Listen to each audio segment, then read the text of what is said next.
Middle Ages that were between the 7th and 17th century AD were known by the Europeans as the Dark Ages, although they were the ages of prosperity and uniqueness in the Islamic civilization in the East.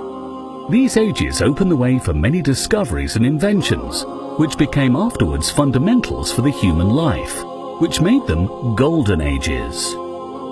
Ibn al-Haytham, also known as al-Hazm, is an Iraqi Muslim scientist, known for his multiple studies in the field of optics. This man devoted his life for science and wrote about 200 manuscripts and books. The discovery of how the human eye works is attributed to him, which helped him to set the basic mechanisms of what's known these days as the camera.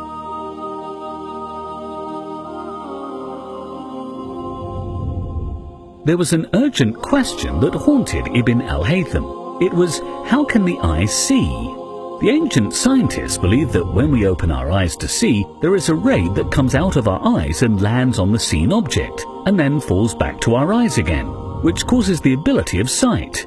But he wasn't convinced that we are the source of light, because he believed that light is around us everywhere, like, for instance, the sun as a major source of light. So he came to a conclusion which states that the eye sees by the reflection of light on the objects and not the opposite. Ibn al-Haytham was imprisoned in the era of one of the Abbasid caliphs, but the darkness of his cell was the source of light to the whole of mankind, because he took notes on the penetration of light through a tiny hole in the wall of his cell and its landing on the opposite wall, bringing with it an upside-down image of a tree which was outside the prison. Ibn al-Haytham wrote down these notes and supported it with many laws, which were known afterwards as the Laws of Light, in his book, The Book of Optics.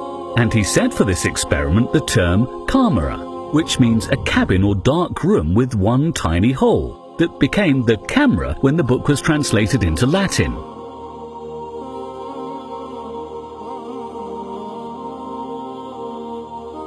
The whole Quranic verses are 6,236, but Allah Almighty chose these verses to be the first to descend on the Prophet Muhammad, peace be upon him, which, as we can see, urge science, research and reading. It also means that Allah favors the scholars and knowledgeable people and raises them in degree over others.